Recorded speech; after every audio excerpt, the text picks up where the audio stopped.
Alors la viole de gambe, elle est née au Moyen-Âge, à la fin du XVe siècle. Et à l'origine, c'était une guitare qu'on tenait comme ça. Elle était un tout petit peu plus petite et on l'appelait la vivella. Et on a eu l'idée de rajouter un archet. Voilà. Juste pour être un peu plus à l'aise, nous avons basculé l'instrument entre les jambes. Et on l'a appelé la viole de gambe. Les gambettes. C'est ça. Et donc, du coup, dans sa fabrication, elle s'apparente à la fois à une guitare. On retrouve dans la lutherie des ressemblances avec la guitare et aussi avec le violoncelle. Mais c'est une fabrication à part entière.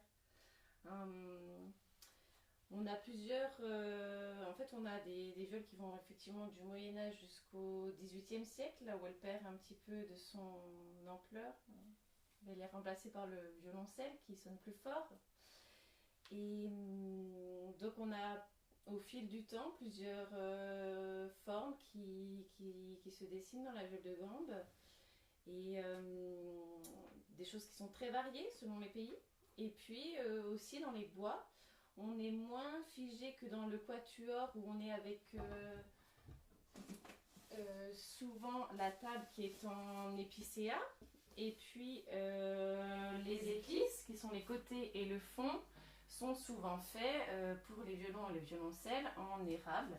Alors en viole de gambe aussi, mais on a quelques libertés. On peut avoir des violes de gambe qui sont avec du noyer, donc comme celle-là. On a la table qui reste en épicéa et on a les éclisses et le fond qui sont en noyer. On peut avoir différents bois de pays, différents fruitiers. En fait, c'est une facture assez variée selon les époques, les pays et puis les bois locaux. Voilà. Au niveau de la fabrication aussi, la table qui est vraiment l'élément central de la lutherie de la viole de gambe, on a deux grandes techniques. Soit on a la technique violoncelle, c'est-à-dire qu'on va avoir deux gros blocs de bois, on va faire un joint au milieu, et ensuite avec son gabarit on va dessiner sa forme d'instrument, et puis avec nos outils on va pouvoir creuser pour faire cette forme de la table voûtée. Mais historiquement, il y a eu aussi d'autres techniques qui sont la technique pliée et que j'affectionne particulièrement parce qu'en fait, on va partir de morceaux de bois qui sont beaucoup moins épais. Par exemple, là, j'ai mes deux planches pour une table. Et en fait, avec la technique du pliage avec la chaleur, on va pouvoir lui donner une préforme. Donc ça, c'est une future table de petite viole de ce modèle-là. Donc j'ai plié mon bois. Vous voyez, c'est la même planche, mais qui a déjà un début de forme. Et en fait, quand on va ajouter nos trois parties, ça va faire la table de la viole de gambe. Voilà. Et ensuite, on va affiner justement la voûte de la table avec les mêmes outils, le gouge, que pour l'autre technique, mais en perdant beaucoup moins de bois. Et on va avoir un son qui est différent parce qu'au lieu d'avoir une fibre qui est tranchée, là moi je garde la fibre dans toute la longueur de la table, donc le son va se propager sur toute la longueur de la table, il va suivre sa fibre tout du long. Donc ça ne fait pas tout à fait la même sonorité selon les techniques qu'on va utiliser. Donc par exemple, on a des viols colichons en France qui utilisaient cette technique. Là, on a 5 morceaux de bois. Et puis, on a aussi J en Angleterre. Et là, on a 3 morceaux de bois qui sont collés ensemble. Voilà. Et si tu veux nous jouer sur des instruments, arrive à ajuster le bombé de chaque partie pour qu'elle se... Oui. En fait, c'est ça le plus dur, ça va être de faire joindre correctement. Parce que plus on, en fait, en lutherie, plus on va être précis dès le début et plus on va s'épargner des difficultés par la suite. Si ça marche pas du premier coup, ben, je recommence en fait. Je replie à nouveau pour atteindre exactement la courbe voulue. La hauteur aussi de courbe qui va jouer sur le son de l'instrument, qui va jouer sur la hauteur du chevalet et puis l'angle des cordes par rapport au renversement du manche. Oui, le renversement, c'est donc l'inclinaison du manche plus ou moins. C'est ça. Quand c'est plus incliné, ça va être plus pétant, plus fort, plus... non. En fait, on a une petite marge de manœuvre, donc on va pas pouvoir faire des trucs extrêmes.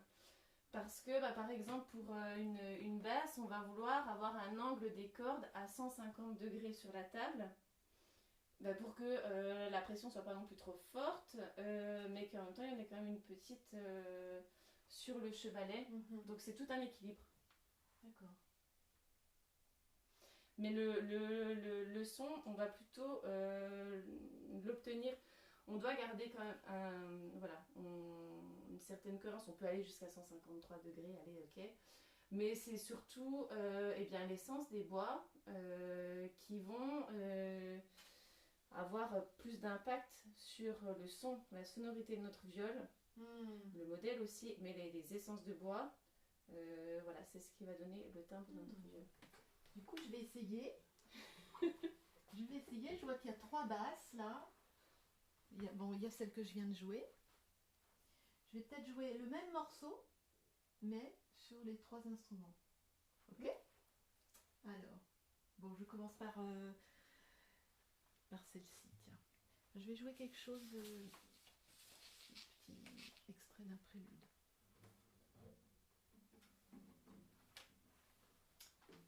Donc là, c'est une table en... C'est la mienne, donc je la connais bien. Une table en épicéa et érable en D sur les côtés. Donc la classique. Voilà, tout à fait. Touche en ébène.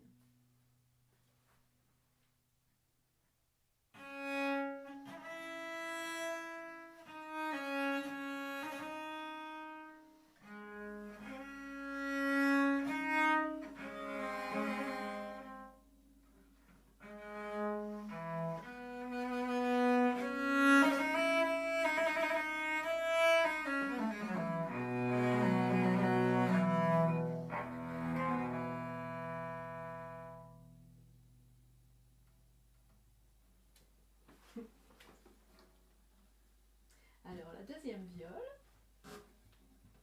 que tu as fabriquée, Justine, Oui. que j'ai l'honneur de jouer, c'est laquelle? Alors celle-là, on est à peu près sur la même dimension parce que c'est une viole qui a une longueur de corde vibrante de 68, comme la tienne, je crois que c'est 69, peut-être la tienne. 68, voilà. Donc c'est déjà un bon modèle de basse. Okay. Mais là, on est sur de l'épicéa. La tienne, elle est en 2 parties, si je me souviens bien. Celle-là, on a 5 parties, 5 morceaux de bois qui sont collés les uns aux autres pour former la table. Et on a des éclisses et un fond en noyer. Donc, c'est moins clinquant comme son. Normalement, on aura une viole un peu plus veloutée, je dirais.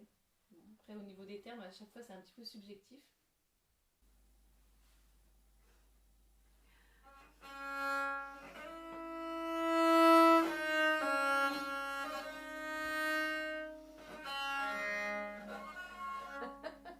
Je refais.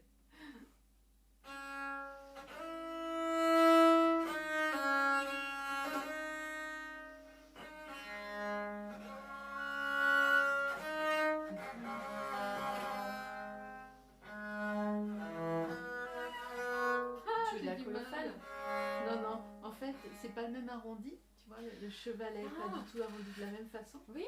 Et du coup, je suis un peu perdue.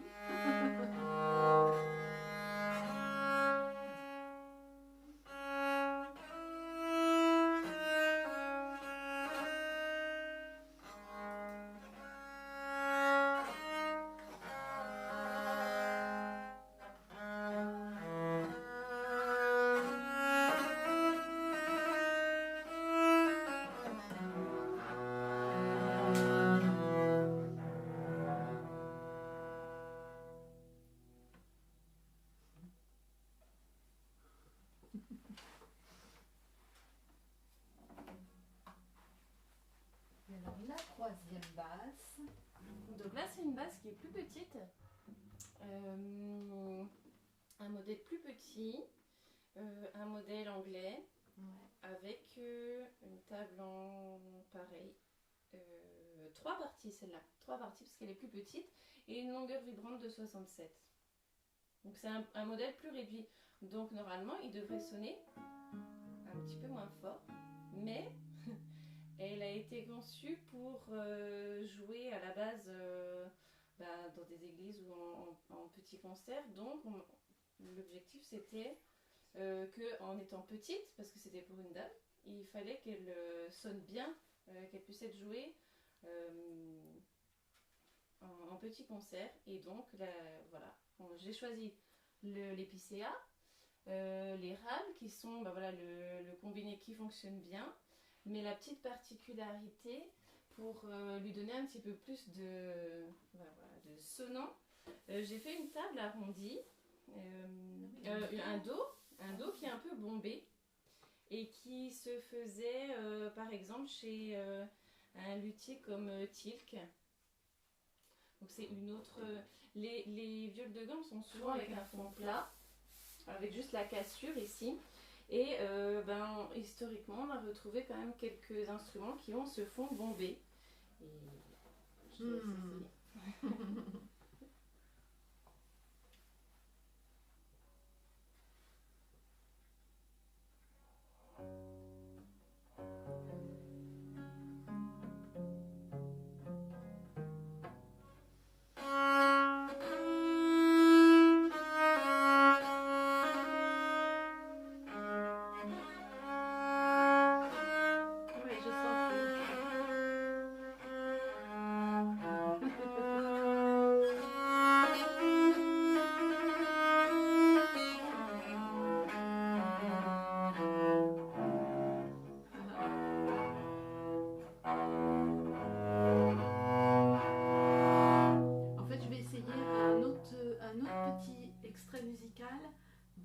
Simple parce que les viols sont tellement différents. Toutes les trois, elles ont des écarts de cordes très différents et un arrondi de chevalet très différent. Que en fait, c'est comme si on était dans un autre pays à chaque fois. Donc ce que je vais faire, on va refaire les 3 essais et je vais faire juste quelque chose de très sobre.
pouvez nous parler de vos préférences à partir de ce comparatif, ce petit comparatif, l'une et l'autre? Alors, je ne vais pas parler de préférence, je vais plutôt parler de caractère. Parce que un instrument, on peut le préférer si on a joué dessus pendant au moins 2 mois, 3 mois.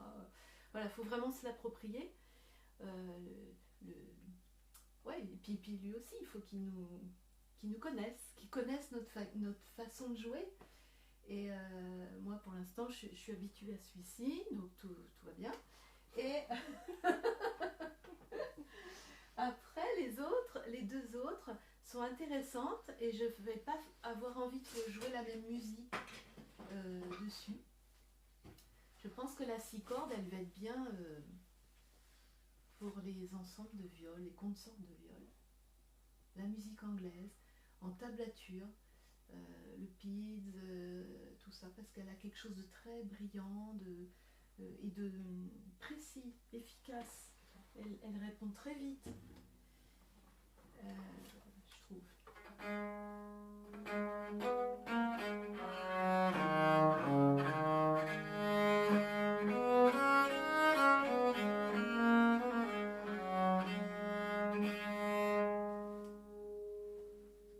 Et très clair aussi, donc du coup c'est bien en ensemble de viol et voilà. Et l'autre, elle est un peu, je trouve, un peu intimiste. Ouais, je mettrais bien de la musique de... Peut-être pas français, c'est trop... Pas italien, c'est trop brillant. Français, ouais, peut-être un peu de musique française. Peut-être la musique allemande aussi. Voilà. C'est marrant parce que c'est un modèle d'après un instrument historique français. Ouais.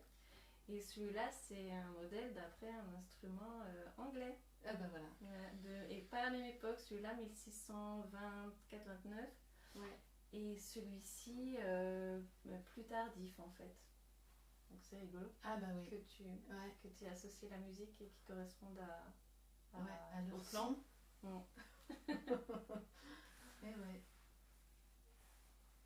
Et sinon on a 2 jumeaux en fait. On a 2 dessus qui sont d'après le même plan.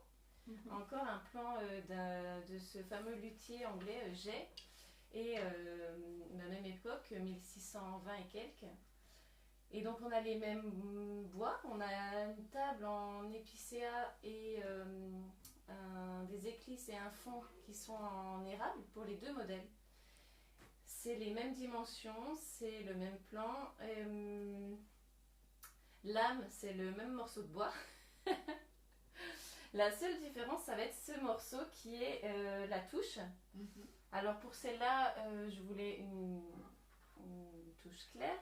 Pour celui-là, tu voulais un morceau de bois foncé. Et donc, ça nous change la sonorité de l'instrument. Ouais, intéressant.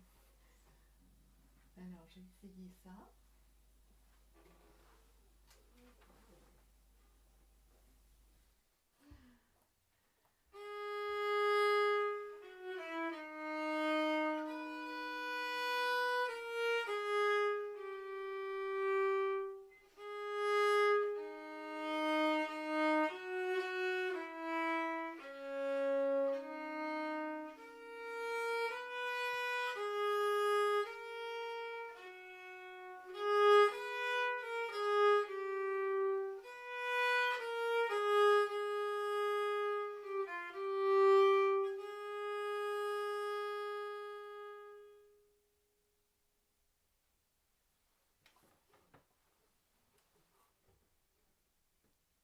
Tu changes pas d'archet en fait? Non, là j'ai gardé à chaque fois les mêmes archets. Ah oui, d'accord.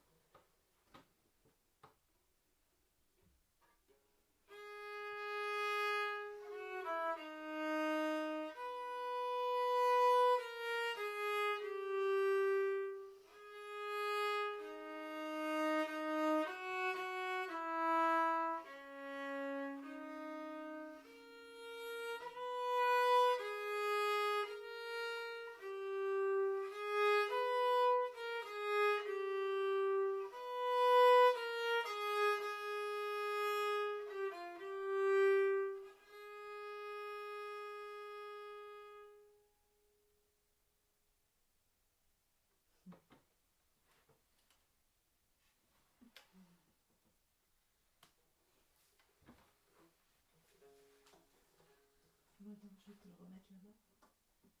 Tiens. Chouc. Oui, elle est légère.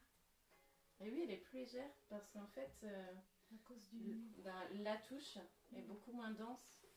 C'est un bois beaucoup moins dense comparé à celui-ci qui est une sorte de palissandre en fait. Ouais. Donc d'où la petite différence. Ouais. Sinon tout le reste est identique dans la fabrication. Donc comme quoi c'est vraiment, le son est vraiment composé de l'ensemble de l'instrument. Ça va pas être juste le réglage de l'âme qui va nous faire un son. Enfin voilà, c'est pas ça qui fait tout le son de l'instrument malgré tout le mythe qu'il y a autour de l'âme. Ça va vraiment être tous les bois qui sont utilisés, les assemblages, le modèle, la hauteur de la voûte. En fait, chaque détail a son importance dans l'instrument. Alors, en fait, quand on joue un instrument à cordes frottées, il y a le musicien, il y a l'instrument, puis il y a aussi l'archet. Et l'archet, il a aussi un bois qui va vibrer, résonner d'une autre façon. Il a une forme aussi très spéciale, très spécifique par rapport aux différentes époques. Et alors là, j'ai apporté un archet que j'ai joué tout à l'heure, qui est un archet copie 17e. Voilà, il est courbe, en forme d'arc, comme d'où vient son nom, d'archet. Et puis un autre qui est beaucoup plus rustique, parce qu'il est plus ancien. Et il est copié d'un tableau où on voit Roland de Lassus, avec d'autres musiciens. Et au premier plan, il y a un violiste qui joue. Et avec l'archetière, on a décidé de recopier cet archet. Voilà, donc c'est une réplique, on a essayé de faire une réplique.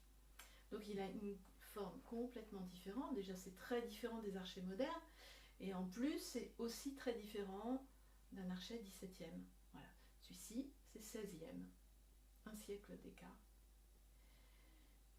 Il est en cytise, un bois qu'on trouvait à l'époque en France, parce qu'elle m'a interdit d'utiliser des bois qui ne pouvaient pas exister en France à la Renaissance.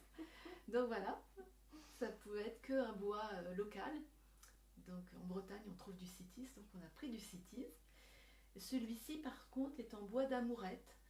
Donc je pense qu'au XVIIe, on devait trouver des bois d'amourette.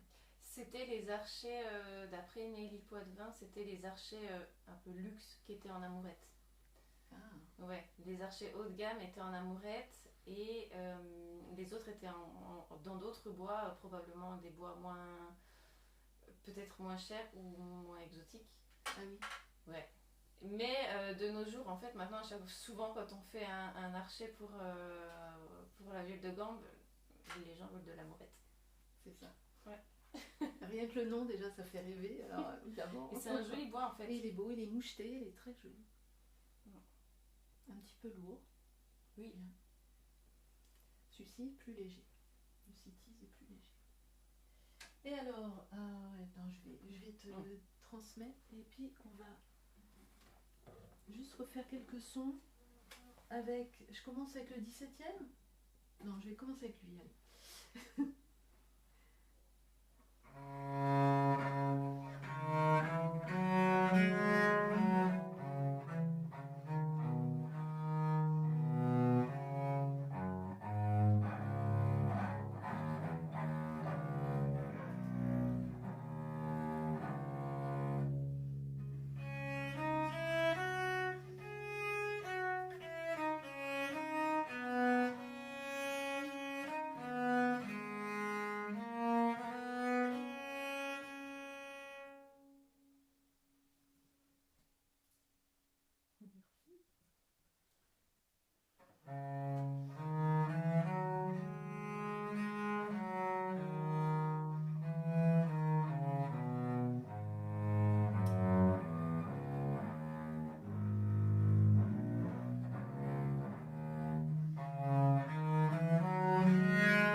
quelque chose de beaucoup plus délicat, celui-ci, voilà, pour une musique.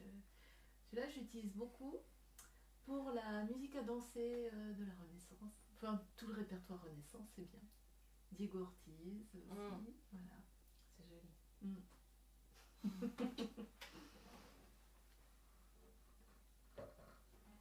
T'as fait un archet toi aussi Oui, j'ai fait un archet aussi, avec Nelly aussi. Si tu veux le tester aussi, il est là, pendu, derrière la mur. Et donc ça, c'est un archet cannelé, en fait. C'est il a des petites, comme des stries là, incrustées dans le bois, qui vont permettre d'alléger le bois, mais de garder une certaine rigidité. Moi, j'aime à penser que c'est un peu pour vulgariser le truc.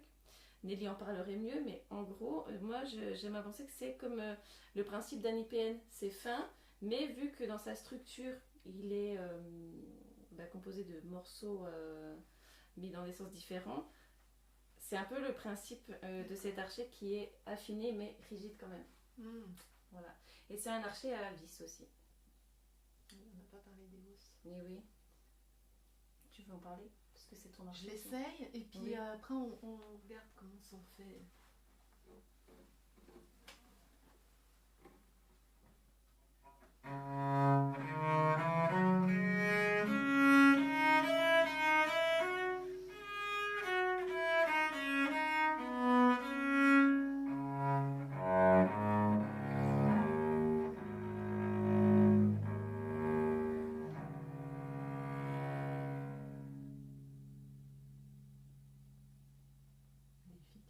Il est efficace.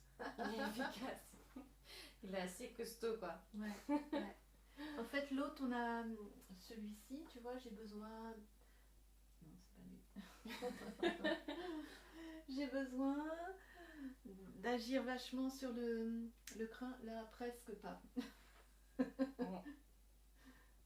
rigolo. Et alors, du coup, sur tes viols. Ah oui, on voulait parler des hausses. Oh là là. Tu peux montrer peut-être comment ça se... Tadam.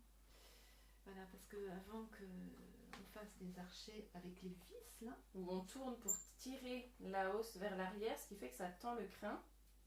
Voilà. Et ben, il y avait ce système de hausse coincée.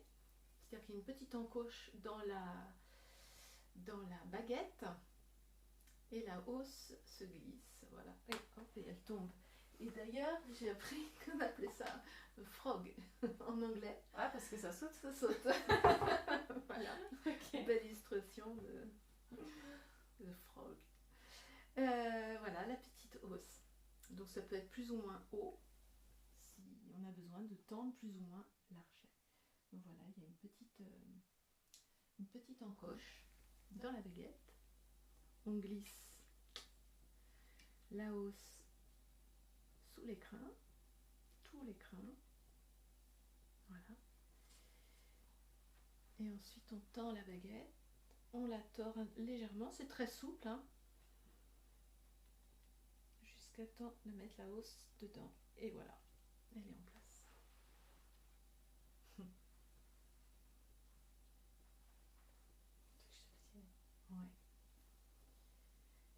Et ma foi, qu'est-ce qu'on aurait... Tu disais, je sais plus ce que tu disais. On va parler de ça d'abord.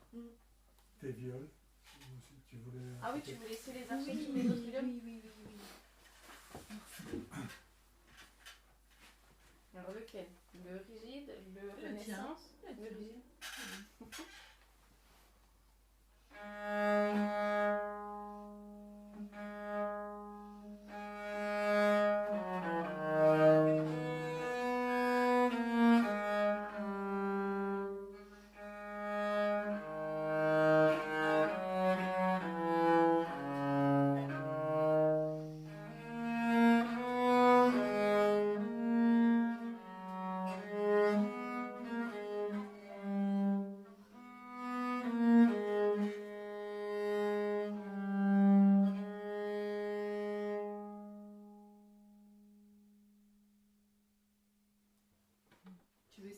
celui-là Ouais.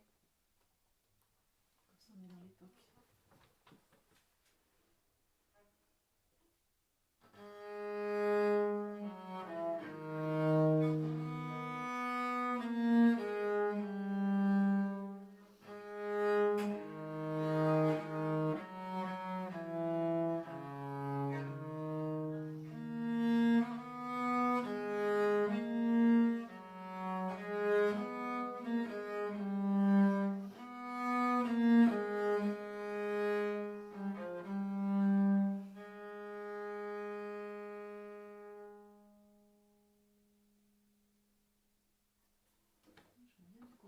Avec cet instrument. C'est bien. Comme quoi, c'est vraiment une... Il y a déjà toute la composition de l'instrument qui va faire son son, mais ça va finalement être parachevé par l'archet. Ouais, tout à fait. Qui va complètement changer la sonorité de ton petit morceau là, celui que tu utilises. Ouais. C'est impressionnant. Ouais. Pas mal. Et du coup, tu vois, avec celle-là, j'utiliserais bien ton archet. Oui, j'ai vu. Ouais. Alors je pense qu'il faut que tu réaccordes la nouvelle corde et le ré là.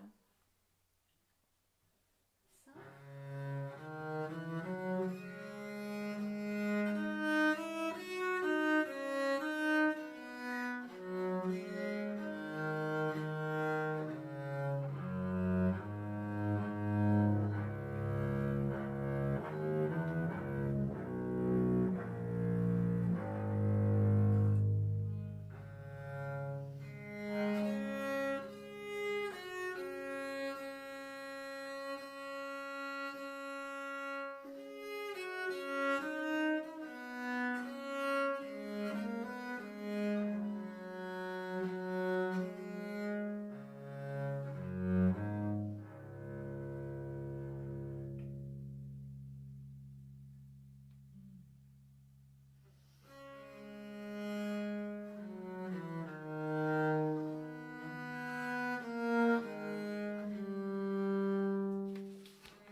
J'ai joué 3 notes, mais tu vas voir. Écoute. Ah oui, c'est Archet beaucoup plus léger.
Avec cet archet-là, on dirait que la viole a moins de corps. Ah, tout à fait. Hein? Tout à fait. Ouais.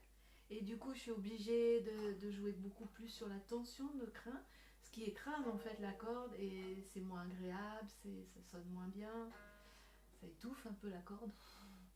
Alors que là, c'est l'archet qui va avec cette viole. T'as bien choisi. T'as bien choisi ton modèle. Je fais l'archet pour la viole en fait. Mais oui. Ouais. Oui, par hasard en fait. Mm. Oui, parce que tu sais pas comment tu peux imaginer l'archet qui devrait aller avec tel ou tel instrument.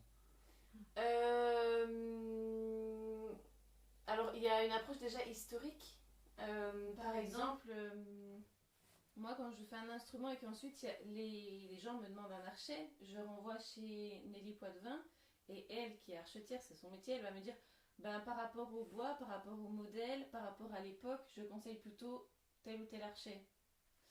Et là, c'est un archet que j'ai fait avec elle. Et donc, on avait cette viole. Et je sais qu'avec Nelly, on n'était pas tout à fait d'accord sur la conception de l'archet. Parce qu'elle le trouvait un petit peu... c'est pas un modèle historique, c'est un... Voilà.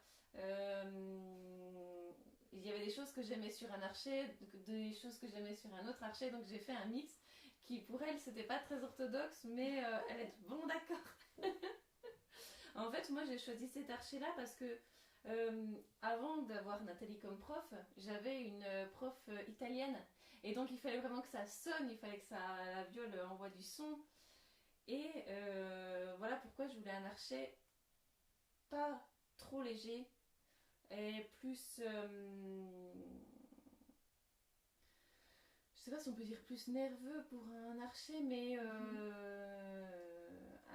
archet plus dur qui va renvoyer plus de son en fait.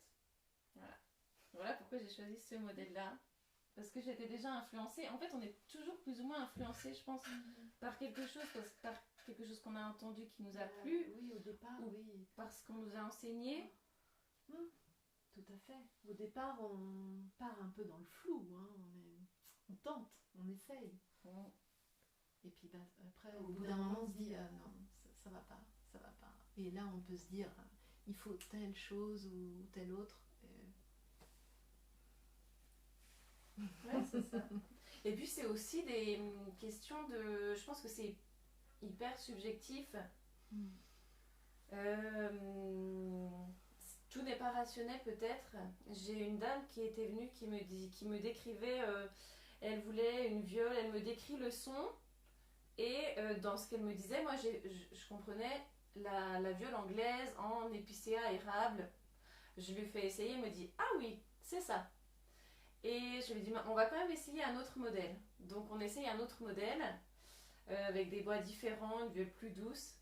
Et elle me dit ah non, en fait c'est ça.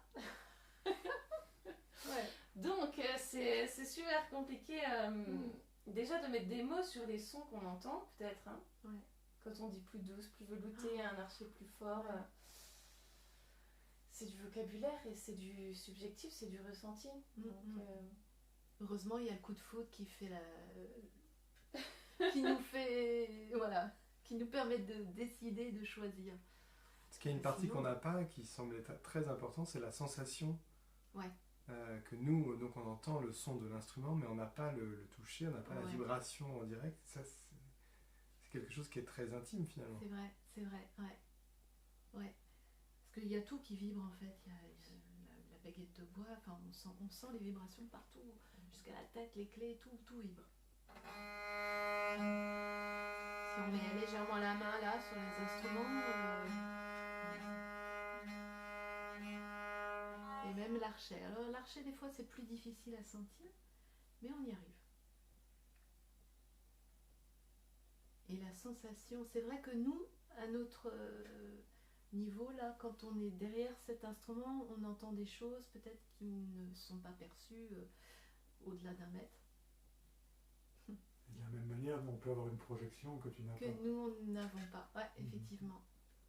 Parce qu'effectivement, les archers, est-ce que ce que vous percevez, c'est juste le feedback par rapport au toucher de l'archer qui vous fait interagir avec l'instrument d'une certaine façon? Mais si par exemple on faisait jouer deux archers différents, le même instrument, qui ont été calibrés avec la même tension, et la même force qui va appuyer sur la corde, est-ce que vous pensez qu'il y aurait autant de différences dans la sonorité sans le retour vers sans l'interaction humain-archer, quoi. Humain-archer-instrument.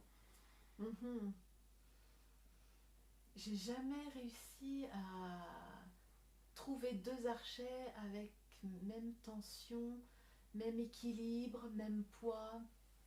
Mais en fait, effectivement, parce que là, du coup, par rapport à l'équilibrage de l'archer, ça vous impose, vous, en tant que musicien, de jouer d'une certaine façon, Oui. parce que l'archer, Exactement. c'est plus facile à jouer Ouais. d'une façon que d'une autre. Ouais. Du coup, forcément, ça va modifier le son. Mhm. Mais est-ce que si on s'arrangeait d'une certaine façon à le faire se déplacer deux archers complètement différentes en appliquant exactement la même force sur Mhm. la même corde, est-ce que vous pensez que Deux il y aurait archets différents? différent? Ah oui, j'en suis sûre. Ouais, moi je pense aussi. Parce que je sais pas si tu étais là, mais une fois dans l'atelier de Nelly, j'y croyais pas plus que. Enfin, voilà, c'était pas concret pour moi, mais elle avait. Mais c'était toi, t'as joué deux archets avec des bois différents. Alors, ok, la forme était différente aussi, mais surtout le bois était différent et ça n'avait pas du tout le même son. Non, non. Pas du tout.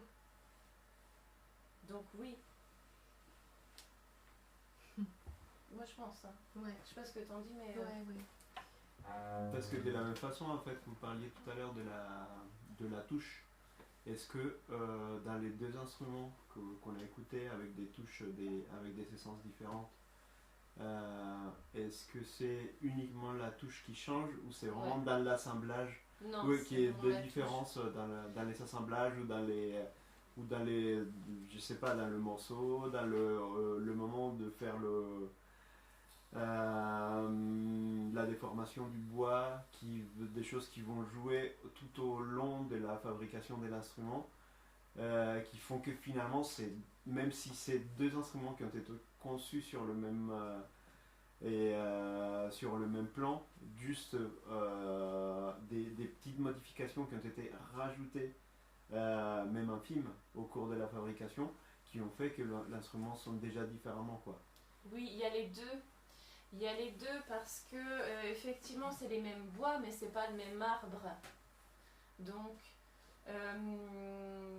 c'est des morceaux de bois qui sont assez similaires à l'état brut, mais c'est pas le même épicéa, c'est pas le même ton en fait dans les deux instruments. C'est pas le même érable non plus, mais ça va être un côté infime de la différence de son. Et la grosse différence, ça va être vraiment cette touche qui va donner son timbre caractéristique à la viole. Parce que si j'avais mis la même touche que celle-là, oui, on aurait entendu des petites différences, mais pas. Ça aurait été moins flagrant en fait que cette pièce-là, qui est quand même assez massive sur ce petit instrument. Et contrairement aux basses, où finalement l'ébène là c'est un plaquage, donc c'est au niveau densité et poids, ça va peut-être être moins important entre par exemple ce plaquage d'ébène et ce plaquage de poirier. Oui, il y a une différence, mais comme on est sur du 1,5 d'épaisseur de millimètre là, je pense que c'est moins important que là, cette pièce qui est en fait, elle est massive cette pièce. C'est pas un plaquage, c'est un morceau de bois entier. Et c'est pour ça qu'elle est beaucoup plus lourde aussi. Donc forcément, ça joue sur le son. Oui, c'est ça. J'avais entendu dire que au niveau des têtes qu'on fait en haut des instruments, ça permet justement au son de rester, aux vibrations, de rester plus proche de la caisse des résonances plutôt que de filer. C'est une histoire de matière, de densité de matière en fait. C'est ce qui se passe ici. Oui, c'est ce qui se passe ici. Et c'est pour ça que voilà, ce qui les différencie vraiment, ça va être ce choix du bois là pour ce morceau là, parce que dans le reste, oui, peut-être que le fait que ce soit pas tout à fait le même arbre, ça va créer des petites différences, mais est-ce que ce serait autant perceptible? Je ne pense pas, en fait. Alors du coup, comment la luthière anticipe sa production? Ça paraît compliqué, parce que C'est compliqué, la ouais. musicienne, à la limite, elle vient Ouais. prendre en main un instrument existant.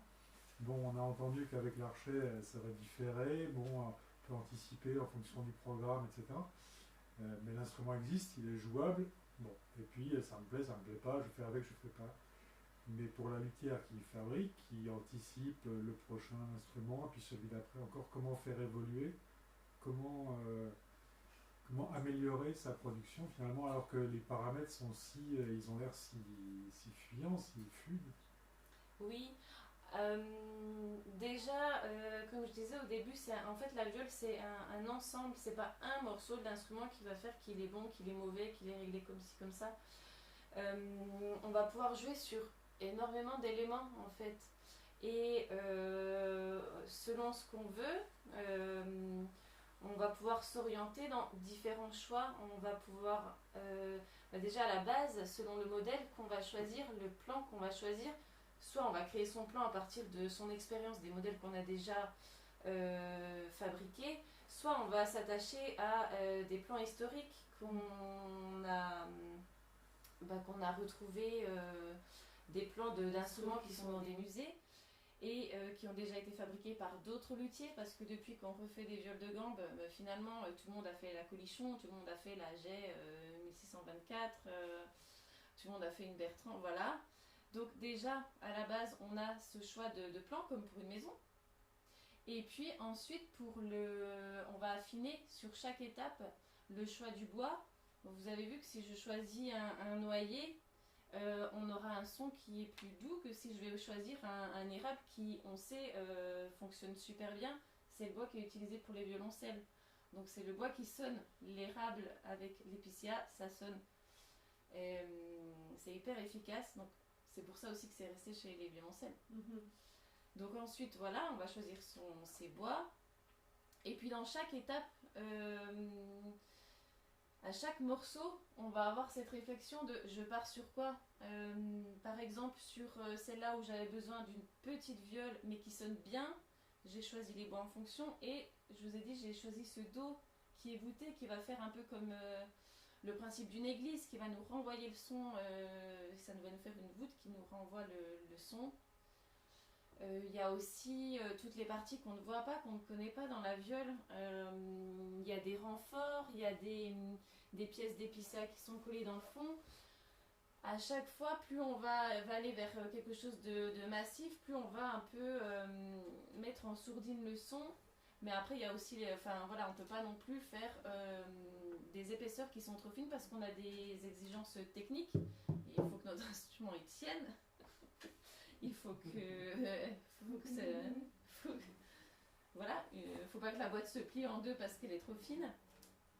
Donc à chaque étape, quelle épaisseur je fais pour mon pont à l'intérieur, suivant le bois que j'ai. Est-ce qu'il est souple? Est-ce qu'il n'est pas souple?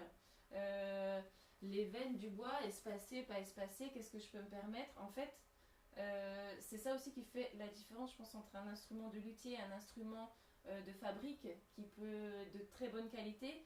Il est répétable, voilà, on sait à quelle qualité s'attendre.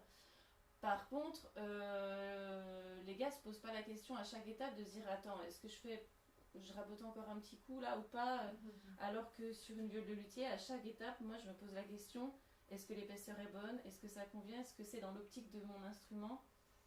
Et ouais, pour toutes les pièces en fait, même le chevalet a son importance. J'avais là en réparation une viole compliquée parce qu'une viole hyper massive, je pense une viole faite par un charpentier peut-être, et qui avait du mal à sortir du son. Et elle avait un chevalet super trapu, il devait faire je pense 5 mm en plus partout par rapport à celui-ci. Et puis il avait cette forme là, parce que même même à une des dernières étapes, on en est à faire cette pièce de bois qui est le chevalet. On a aussi là des choix possibles sur la forme. Là on a un espèce de M en fait, une pointe sur celui-ci. On a un trèfle. Et donc cette viole qui était difficile à jouer, elle était avec un chevalet très épais et puis massif parce qu'avec cette pointe au milieu et avec l'accord du propriétaire, je lui ai dit on va alléger ce chevalet, donc un chevalet plus fin, plus élancé, une forme plus élancée. On a enlevé cette pointe qui retombait là au milieu. Et finalement, voilà, sans avoir changé grand chose de l'instrument, on a réussi à récupérer du son sur cet instrument un petit peu compliqué. Donc en fait, c'est à chaque étape qu'on va pouvoir orienter voilà, pour, le son qu'on cherche à obtenir. Et il y a une autre question qui est la répétabilité peut-être. Voilà, une fois qu'on est satisfait de quelque chose, comment on le répète. Donc on va avoir l'expérience, ce que je disais sur le bois, la souplesse du bois, le toucher du bois. Et ce que je fais aussi, c'est que quand j'ai fini une table, avant de la coller sur la boîte, je l'enregistre en fait. Je l'écoute pour savoir déjà si mes épaisseurs sont bonnes, si le son me semble correspondre à ce que j'attends. Et maintenant, j'ai commencé à les enregistrer pour me créer une sorte de bibliothèque de table en décrivant, voilà, c'est un bois c'est tel bois, telle année, tel modèle, tant de parties, 3 parties, 5 parties. Je décris mes épaisseurs parce que cette partie n'a pas, je garde pas la planche avec les 5 mm partout évidemment. Donc on a des épaisseurs différentes selon le lieu où on est sur la table en fait. Je décris tout ça dans mon petit enregistrement et je la fais sonner. Et voilà, avec effectivement l'objectif de pouvoir répéter les choses. Mais ça c'est un travail de fond, c'est comme le travail de recherche sur les modèles. C'est un travail de fond qui paye au bout d'un certain nombre d'années en fait. Et tu l'as fait sonner en frappant dessus? Ouais, je frappe dessus. Okay. En fait, quand on fait une table, habituellement, on l'écoute. On fait nos épaisseurs et puis on l'écoute petit à petit parce que voilà, le son change, plus on enlève de la matière et plus le son arrive en fait et évolue vers ce qu'on attend de lui.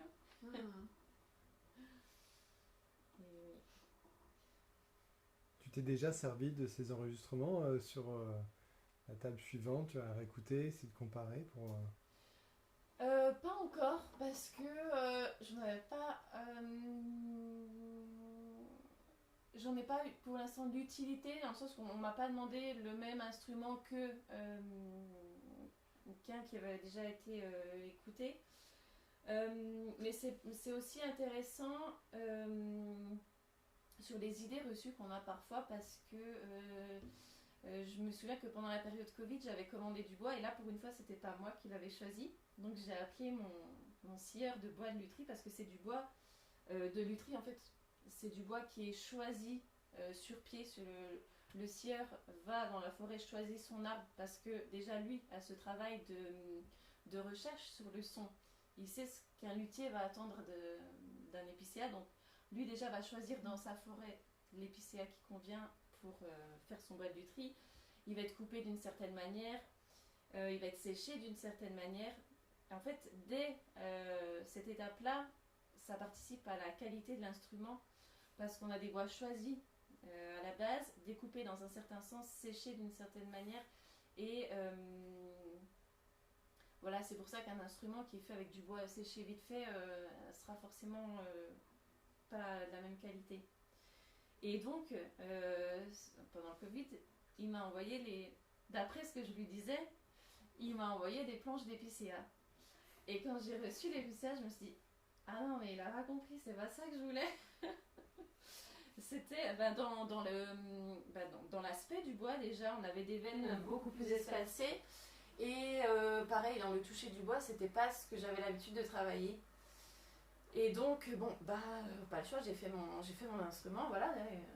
Et finalement, à l'enregistrement de ma table, en comparant avec la table de celle-ci que je trouvais c'était le même modèle de viol. Par rapport à celle-ci, la table était super. Contrairement à l'idée reçue que j'avais en voyant la planche de sapin, quoi. Donc là, le référentiel, a joué son rôle. Ouais, là, ça a été utile d'avoir cet enregistrement parce que finalement, je me suis dit, parce qu'il y a beaucoup d'impressions aussi. Je me suis dit, bah non, en fait, objectivement, cette table est super, elle est aussi bien que celle-là, malgré le fait que la planche me pesait moins à la base. Ouais. Oui, c'est vrai qu'il y a beaucoup de ressentis. L'autre jour, j'étais énervée contre celle-là en me disant, elle est trop lourde. Et en fait, non. Enfin, comparé à d'autres viols que j'ai eu sous la main entre temps, non, elle n'est pas trop lourde. C'est des impressions en fait. Il y a beaucoup d'impressions. Donc, cette démarche un peu semi-scientifique, on va dire, d'enregistrer les tables à plusieurs.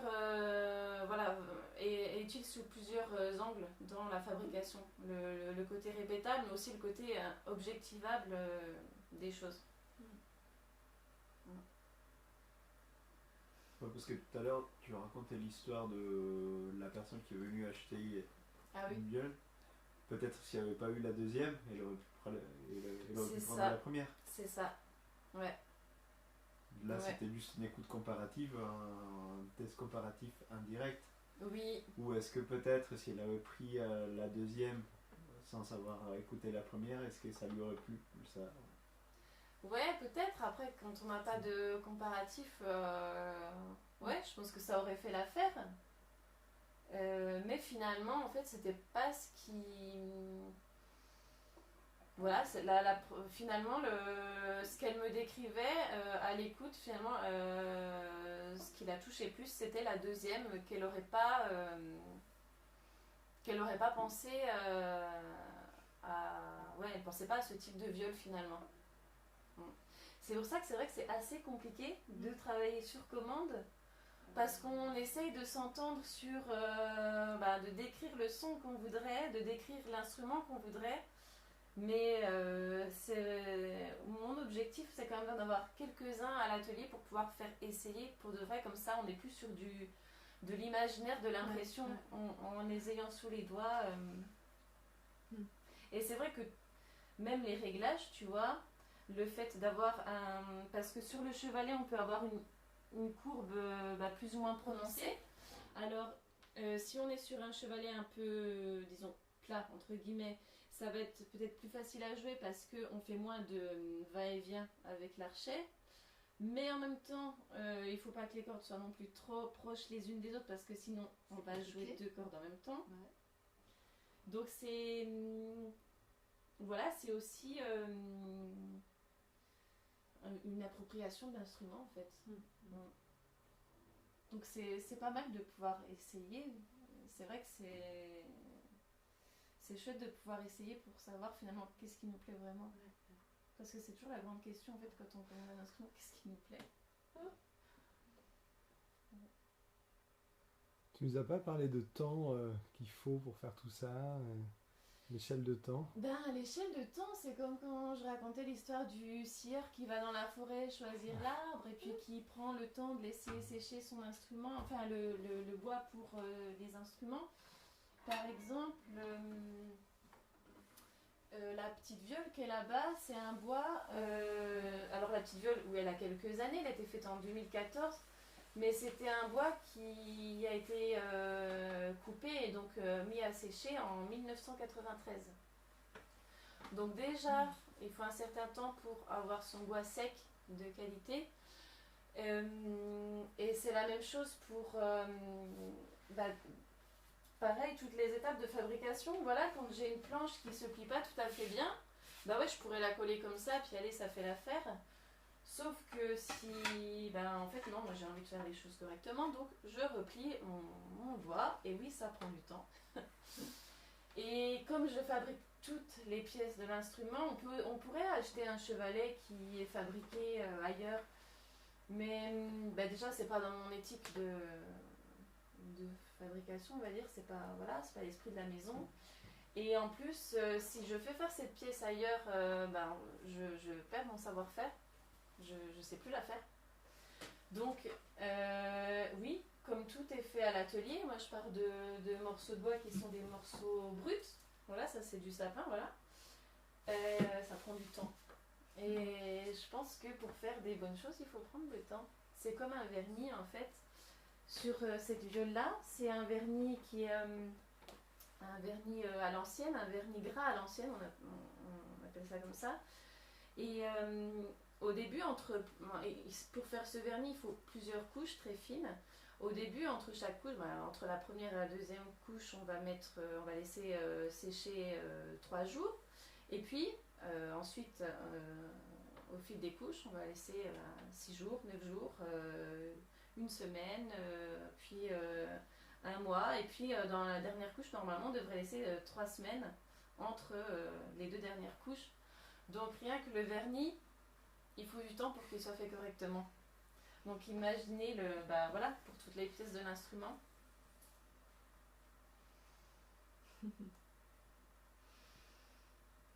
Si ça dure quelques siècles après, il n'y a pas de souci. Ouais, c'est ça. Ça va. Oui, c'est vrai, on a des viols de 1600 et ouais, plus vieilles. Donc. Ouais. Qui sonnent encore. Ouais. Qui sont joués, ce sont des instruments jouables et qui sont joués. Il y en a qui sont joués, ouais. Il y en a qui sont joués. Et il y a quelques fois des reproductions qui sont jouées dans les musées. Ah oui. Mais on peut entendre des enregistrements sur les sites des musées en fait, d'instruments d'époque. Mais là, ce qui va nous manquer, parce que les partitions, on peut les avoir, il faut savoir à quel archet c'était joué, si je vous ai bien entendu, mais ça ne nous dit pas comment l'instrumentiste interprétait. Ah, ça, c'est un gros travail, ça, effectivement. Hein. Il y a eu beaucoup de choses faites dans les années 50. Quand on écoute aujourd'hui, on se dit waouh! Parce qu'il faut. Dans les années 50, on avait tout ce passé-là qui était juste derrière nous, toute l'époque classique et romantique. Et on était imprégné de ça, donc forcément ça transpirait dans les œuvres de la Renaissance et du baroque. Et après, au fur et à mesure, on a réussi à se détacher de ce passé romantique et classique, et on a essayé de retrouver, grâce aux tous les traités anciens, qui expliquent quand même assez bien la façon dont ils faisaient des petits ornements, donc on a imaginé une interprétation. Je pense qu'on est assez proche je pense, aujourd'hui. On doit être assez proche de ce qui devait se faire. Peut-être qu'au fil du temps, on va s'en éloigner de nouveau pour créer quelque chose d'autre. Qui sait? Déjà, je crois que ça commence. Ça commence à virer vers quelque chose de plus tonique.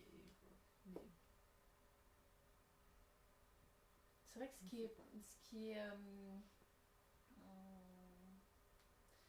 en fait, finalement, la viole de gamme, c'était l'instrument roi pendant très longtemps en Europe. On a cet instrument qui va du Moyen-Âge jusqu'au XVIIIe siècle. Et on a un peu cet oubli, le fait qu'il ait été détrôné par le violoncelle. À une époque où on voulait plus de son, voilà, où la musique a évolué vers quelque chose de différent. Le violoncelle correspondait aux attentes. Il a évolué, en tout cas sa facture a évolué. Et on a un peu perdu cet historique concernant la viole de gambe, à la fois dans son jeu, dans son esprit, et puis même dans sa facture en fait, parce que c'est super compliqué d'avoir des sources au niveau lutherie sur la viole de gambe. On a des instruments qu'on peut voir dans des musées.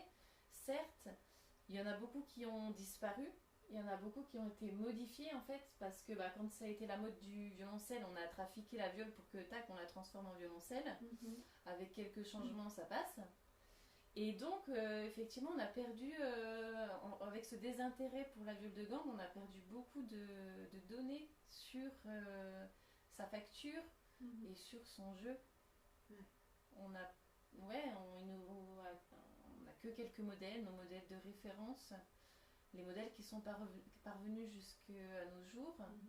Voilà, c'est les rares plans de viol de gambe qu'on a pour aujourd'hui refaire des viols de gambe. Il existe des relevés qui sont disponibles sur un travail muséographique? Il y en a qui sont disponibles. On peut acheter des plans chez des musées en fait. Et puis on peut aussi demander à faire des relevés sur des instruments anciens auprès des musées. Mais comparé à la lutherie d'autres instruments où on a vraiment un historique, des mesures, des principes qui sont posés comme voilà, on a énormément de livres de lutherie, de violon, de violoncelle, de guitare. On a beaucoup d'informations là-dessus.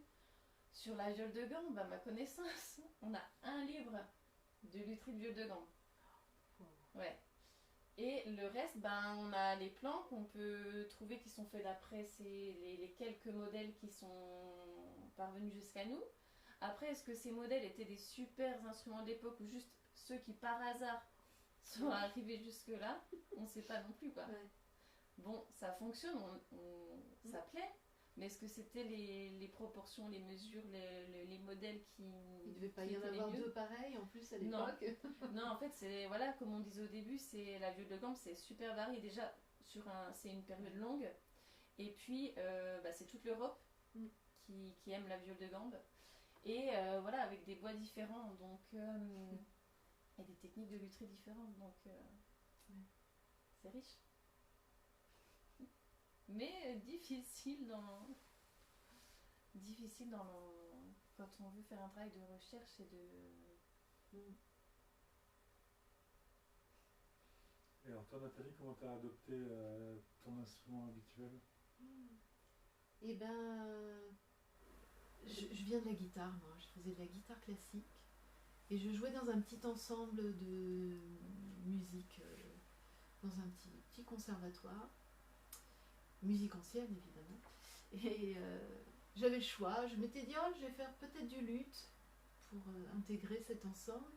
Et puis en fait j'ai suivi un prof qui avait une collection d'instruments anciens et il exposait, donc il fallait mettre tous les instruments dans la petite 4L avec les vitrines et les boîtes et les machins, voyager et puis après tout déballer et installer l'exposition dans une bibliothèque, une salle. Et donc je l'ai beaucoup aidé là-dessus. Et dans une des vitrines, il y avait une viole de gambe qu'il a fini par me prêter. Et puis voilà, j'ai adhéré. Voilà. Une petite curiosité aussi, me dire que c'était pas un instrument qui se jouait beaucoup à l'époque. C'était les années 80, donc moi j'en avais jamais vu de près, j'en avais jamais entendu, je découvrais. Et puis voilà.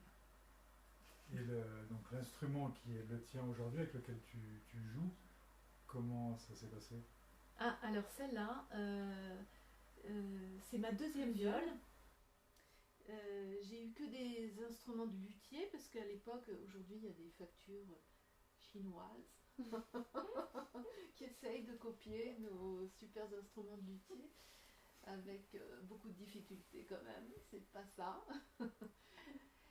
Mais à l'époque, dans les années 80, il n'y avait rien, donc il fallait aller chez un luthier et commander son instrument. C'est merveilleux quand tu as 20 ans et tu commandes ton instrument. C'est super. Et alors celui-là, c'est le deuxième instrument que j'ai commandé chez un autre luthier qui était en Belgique, mais qui est fan de Bretagne et qui a acheté une maison en Bretagne, donc je le vois très souvent. Et en fait, mon professeur le connaissait très bien, il avait beaucoup de viols de lui. Et ce professeur montait un consort de viol avec tous ses élèves, ses grands élèves, dont je faisais partie. Et on a tous acheté des viols de ce luthier.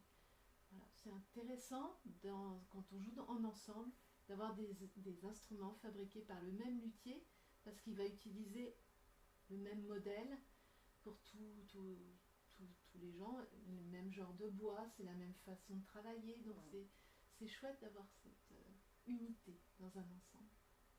Voilà. Ce qui devait se faire à l'époque, parce que quand tu es en Italie, à Vérone ou je sais pas où, tu joues, bon bah il y a le luthier du coin, il fabrique les viols pour tous les musiciens du coin, bon bah les gars, les femmes, ils avaient tous et toutes le même genre d'instrument, même modèle, même luthier, enfin, Donc on choisit le C'est luthier davantage que l'instrument. c'est vrai que souvent on est attiré par le luthier. On a essayé, on a entendu la viole de tel luthier. Ah, elle nous a plu. Puis après, on essaie un autre instrument. On dit, ah tiens, c'est encore le même luthier. Ah tiens, encore. Ah, décidément, j'aime beaucoup ces viols. Voilà, puis on finit par aller chez lui. Je Chez crois elle. je crois qu'il y a une espèce de signature malgré nous en fait. Ouais, Parce sûrement. que même en étant sur un modèle, sur un plan historique, Ouais. ou alors c'est moi peut-être, mais on met on met sa patte en fait, on met sa signature dans le... Et moi ça se voit même dans le look des viols, Ouais. j'arrive pas à pour fait. l'instant. Hein. J'ai du mal à faire la viole qu'on a l'habitude de voir, la viole comme celle de Nathalie qui est uniforme, la table de la même couleur que... Les toute la éclisses. même couleur, en fait, toute la boîte a la même couleur parce qu'on a teinté le bois pour que ce soit uniforme. Et c'est vrai que j'ai du mal à faire ça parce que déjà, en étant luthier, je vois très bien quand un bois est teinté, donc voilà, j'ai du mal à être pris au piège, je le vois, je vois que ça. Et en fait, j'aime mes bois, j'accepte qu'ils soient... pourquoi voilà, là on est sur une viole en épicéa et noyer. À la base, ils n'ont pas la même couleur en fait. Hop. Quand on a une écrisse en noyer, ça a cette couleur là. Et puis quand on est sur de l'érable, voilà, en fait, c'est pas la même chose, c'est deux couleurs différentes. Donc, c'est pas traditionnel, mais j'assume le fait que elles aient des couleurs différentes. Donc ouais, je pense que même si on est sur un modèle historique, il y a quand même... Bon là, c'est vraiment hyper flagrant, c'est exagéré, hein, d'accord. Mais il y a quand même une signature de celui qui le fait. Ouais. T'as fait beaucoup de viols maintenant, Justine, dis donc, quand même. T'es jeune. C'était pas comparé à quel métier, mais quelques-unes. Ouais. Et comment vous vous êtes rencontrés toutes les deux? Et en fait, Nathalie, c'est ma prof à la base. Mais oui. Parce que moi, je fais des viols de gambe parce que je joue de la viole de gambe à la base.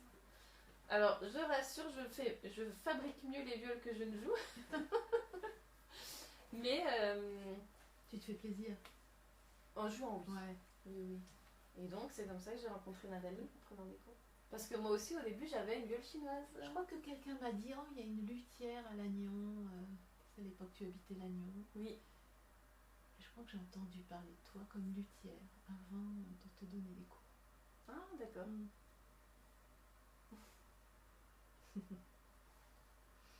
Et donc tu n'étais pas satisfaite de ta viole chinoise? Bof, non, pas trop. Je comprends pas pourquoi. Mais ceci dit, je pense qu'à force de leur... c'est comme tout, hein, c'est comme toute l'industrie, à force de leur laisser faire, de leur demander de faire tout ce qu'on ne veut plus faire, ils vont finir par savoir très bien le faire en fait. Donc là, pour l'instant, c'est pas super satisfaisant parce que c'est peut-être aussi cet aspect des choses de productivité, il faut aller vite, donc on va pas laisser sécher son bois 15 ans naturellement.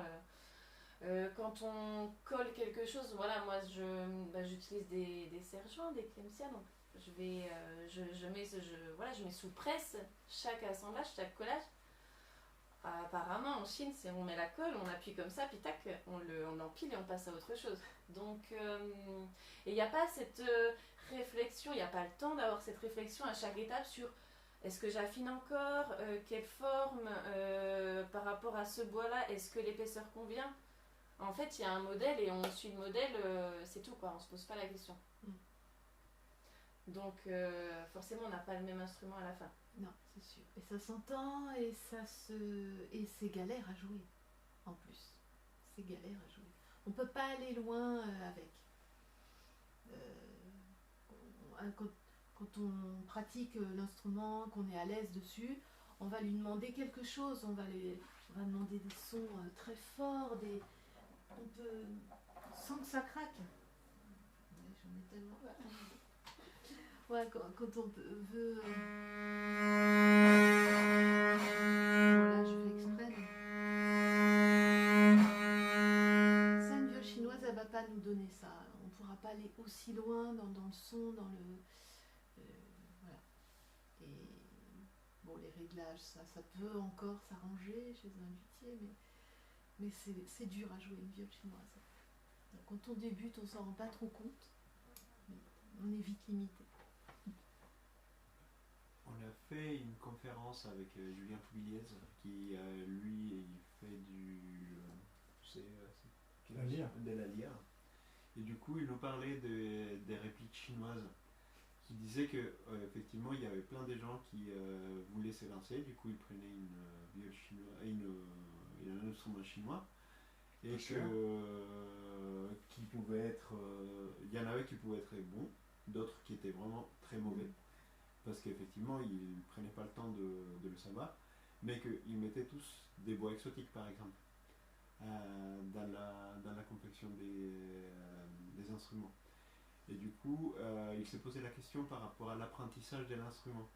Est-ce qu'il faut mettre dans les mains de quelqu'un qui commence à apprendre un instrument avec des bois nobles, des essences qui sont rares et comment faire en fait pour pouvoir démocratiser le jeu d'un instrument auprès des personnes qui ne pourront pas se payer un instrument de luthier.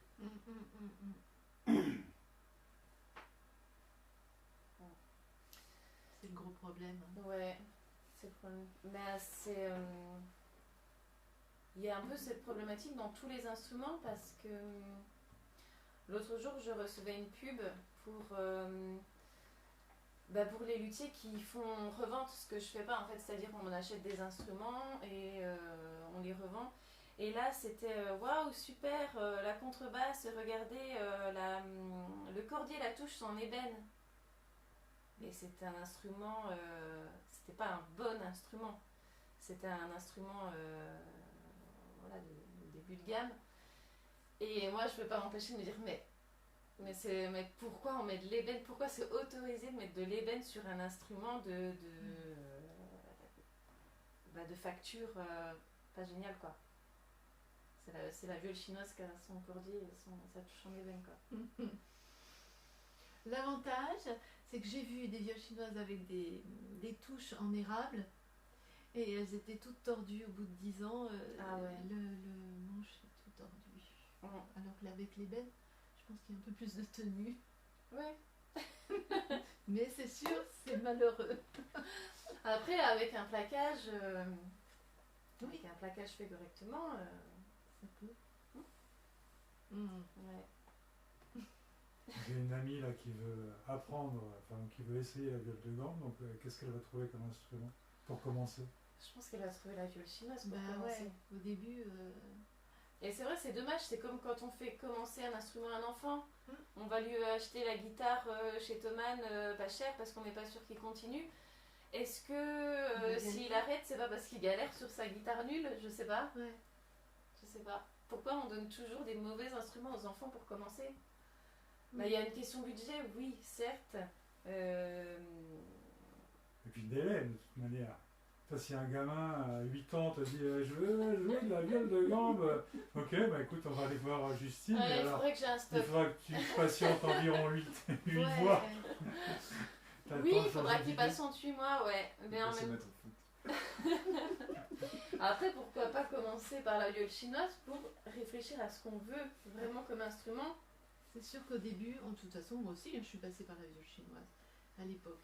Non, c'était pas des violes chinoises. Je sais pas d'où elles venaient ces violes. J'ai vu qu'il y avait des violes roumaines maintenant. Ah ouais. Il y a des luthiers qui, bah, pour avoir l'entrée de gamme, Entre les deux, quoi. qui font des... Après, il y a un Faut mettre marché des gueules, d'occasion extraordinaire Ouais, c'est vrai. et de location. Et Mhm. du coup, C'est ça la solution. ouais, Ouais, la Parce que- location, c'est peut-être le... c'est ce qui est le mieux. Parce que au moins, s'il te plaît pas, tu peux changer de location. Bah, l'approche de Julien avec ses lyres inspirés des lyres antiques, là, c'était de trouver des processus qui simplifient finalement la fabrication d'instruments de qualité, mais qui permettent de faire baisser, d'arriver à une certaine productivité concernant la qualité. C'est un petit peu l'optique des fabriques de guitares espagnoles, en fait. Ah ouais. Parce qu'on est sur un système de fabrication qui est codifié. C'est une mini-usine, une fabrique. Mhm.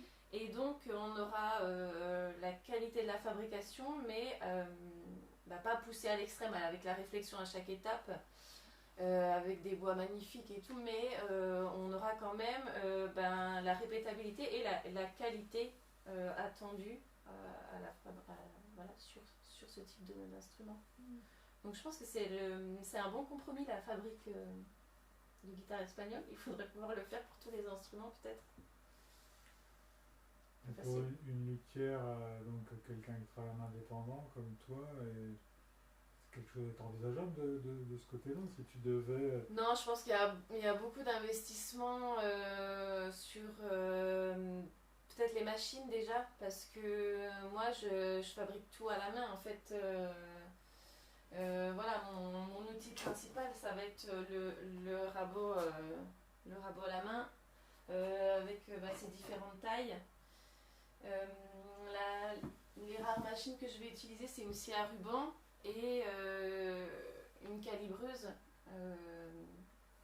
dont je pourrais me passer aussi parce que je pourrais faire complètement avec l'outil à main. Mais donc je pense que ça représenterait un investissement d'espace aussi parce qu'il faut la place pour les machines. Voilà, j'ai une scie à ruban, ça prend une place énorme dans l'atelier. Donc je pense que c'est non, à mon niveau. Ou alors il faudrait lever des fonds, après il faudrait être sûr de pouvoir vendre tant d'instruments par an, les sortir, employer des gens pour les faire. Donc une fabrique c'est une mini-usine en fait, donc c'est pas la même échelle.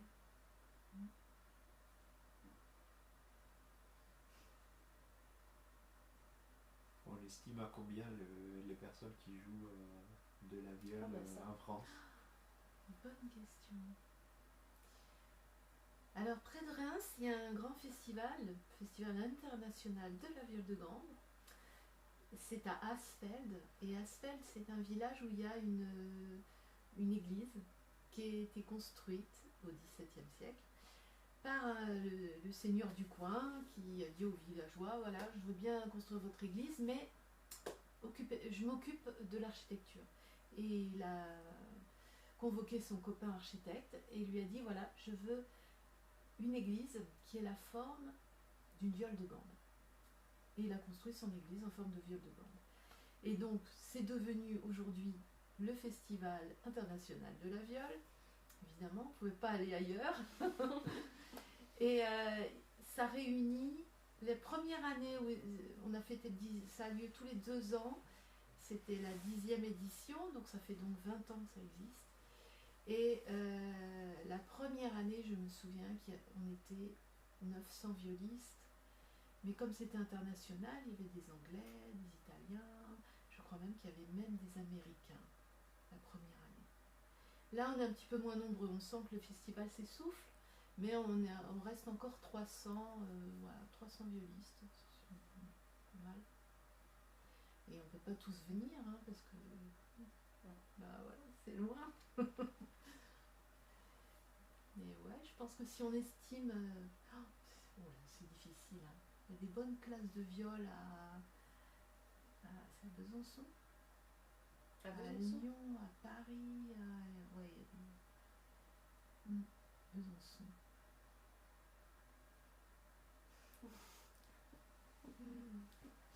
Je savais pas. C'est bien. Franchement, je suis Ça connecté. fait longtemps que je suis partie parce que je savais pas. C'est Myriam Rignol qui est là-bas. Ah d'accord. C'est assez récent. Ah mais elle fait des vidéos. Oui. Oui. Oui, elle est assez connue en fait. Hein. D'accord. Des tout petits, des enfants tout petits. Mais rien qu'en Bretagne, il y a quand même plusieurs, il y a plusieurs foyers d'apprentissage de la viole en fait. Ouais, il y a Brest, Rennes, et autour de Rennes, il y a Passé, il y a pas mal de violistes autour de Rennes. Puis Ploubert, quoi. Ah, mais c'est vrai. Mais...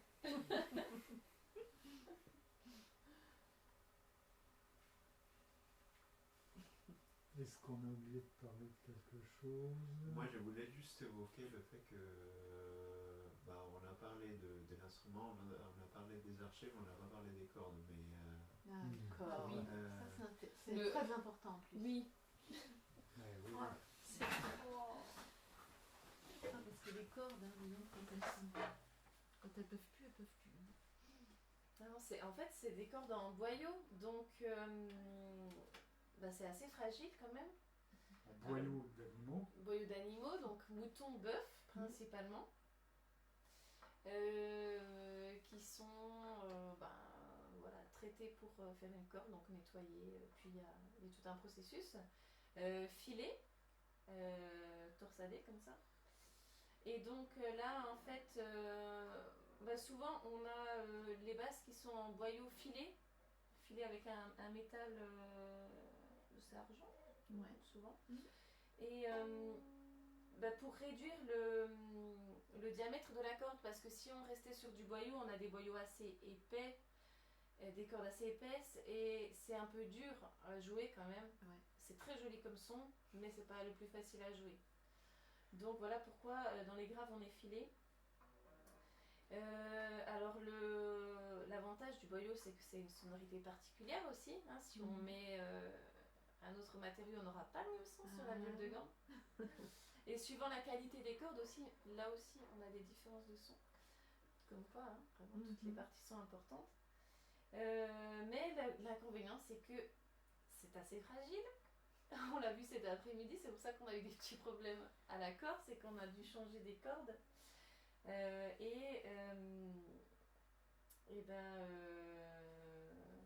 C'est fragile et c'est assez difficile. Ça absorbe l'humidité, quoi. Ouais, donc, et au niveau approvisionnement, et c'est voilà. un petit peu compliqué aussi. On trouve pas des cordes de viole de gamme dans toutes les boutiques de musique. Non. Ouais. Il y a des alternatives? On peut mettre des cordes en nylon, en synthétique sur, par exemple, en fait, sur les deux, plus la corde va être fine, plus elle va avoir tendance à casser. Et sur les dessus, on est sur des diamètres très très fins, et donc souvent la chanterelle, pour pas avoir à la changer trop souvent, on la met en nylon et ça fait pas le même son, mais bon, on s'en accommode. Ouais, voilà. Quand on n'est pas en concert. Voilà. ça marche quand même. Ouais. Et il y a eu aussi, il y a d'autres qualités. Il y a la soie aussi, on commence à faire des cordes en soie. Et il y avait autre chose. Il y a pas un autre matériau. Un matériau naturel? Je me rappelle plus. Non, Ouais, soit boyau, synthétique. ouais, non, c'est synthétique en fait. C'est peut-être le synthétique, la matière du synthétique, soit nylon, soit... Ouais, il y avait un autre truc, ouais. Acrylique, c'est possible. Je sais plus. Bon, c'est vrai que dans la viole de gamme, on n'est pas trop tenté d'aller sur du synthétique. Ou... Non, une fois qu'on a essayé avec le boyau, on est bien. Même si ça coûte un peu cher. C'est comme ça aussi. Hein. Même si on est vegan. Ouais, exact. Oui, c'est vrai qu'on parlait du prix de la viole de gamme, mais rien que le jeu de cordes en boyau, Ouais. c'est celle-là c'est 15 €. Puis plus on va dans les gros, c'est plus ça augmente. Donc, Ouais.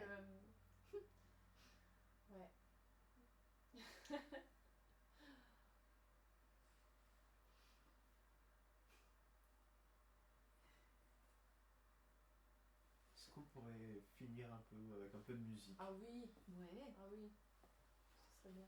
Alors sur quel binôme, quel viol, quel archet?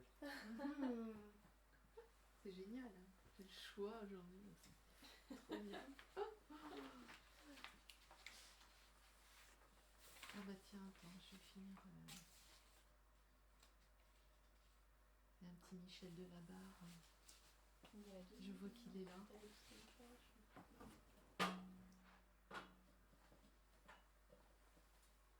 J'essaye un coup sur ta basse.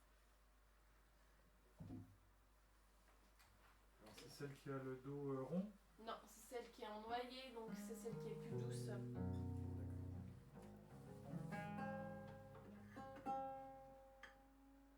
Température baissée.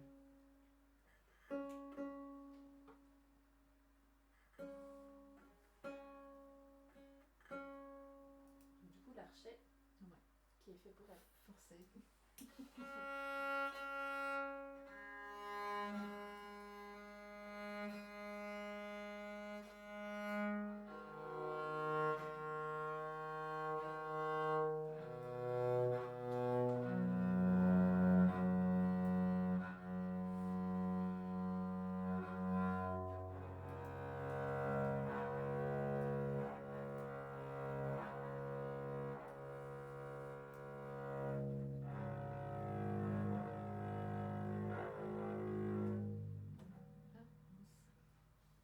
Ah, mince.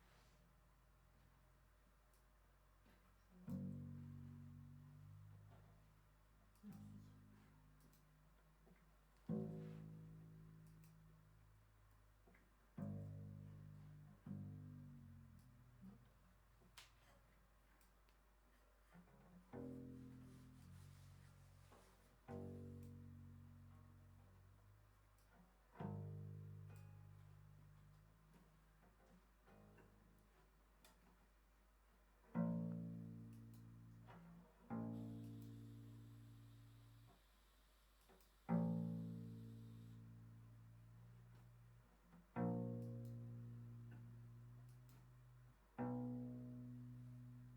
Tu me la montes? Ah oui. Je suis bonne.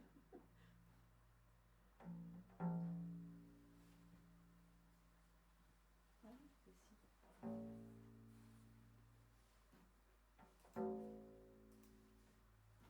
Ah oui, t'étais faite. J'étais pas loin.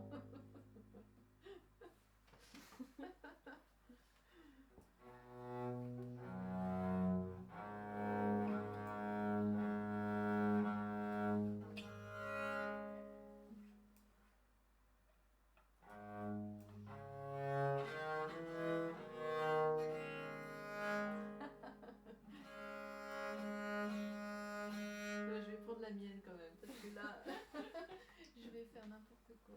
Attends, je te la mets là? Ouais.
Je fais quand même n'importe quoi. C'est l'heure. Ah ouais, C'est pas que l'arrondi du chevalet en fait.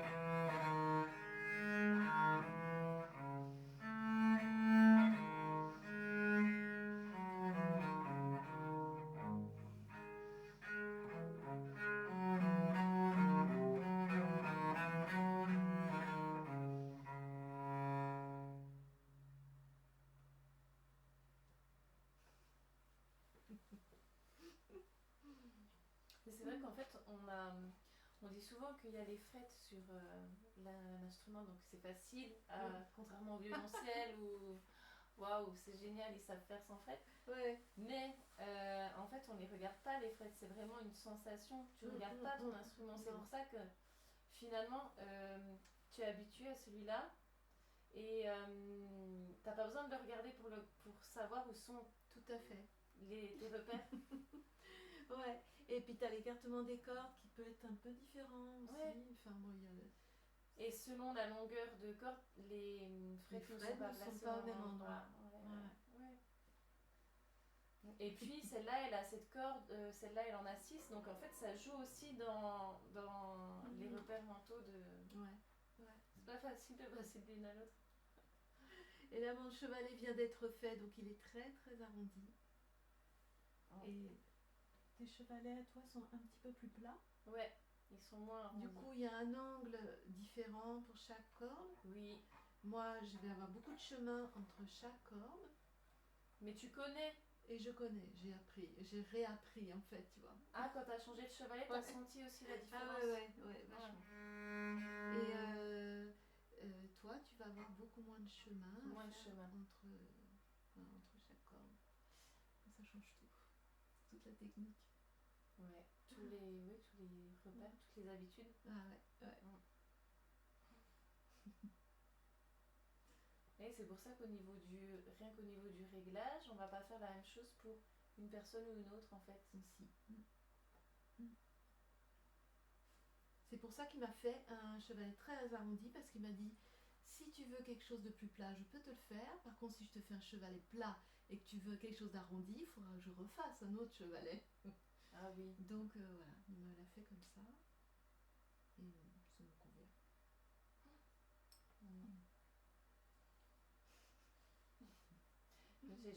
J'ai modifié un chevalet cette semaine parce qu'effectivement, le monsieur qui était un violoncelliste avait du mal à jouer à s'y retrouver avec toutes ses cordes. Lui, il était habitué à ses 4 cordes et là, il y en avait 7.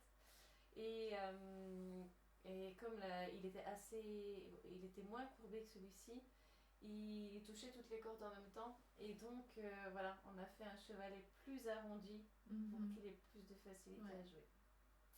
Voilà.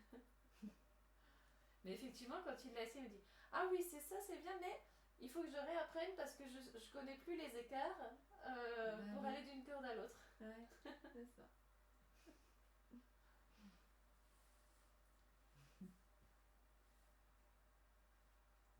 Merci beaucoup à vous deux. Merci Justine de nous accueillir ici dans ton atelier. Pleuvent nous. Et merci à Nathalie de nous avoir joué. Grand plaisir. Exploiter le potentiel des instruments. Merci. Merci pour ce moment.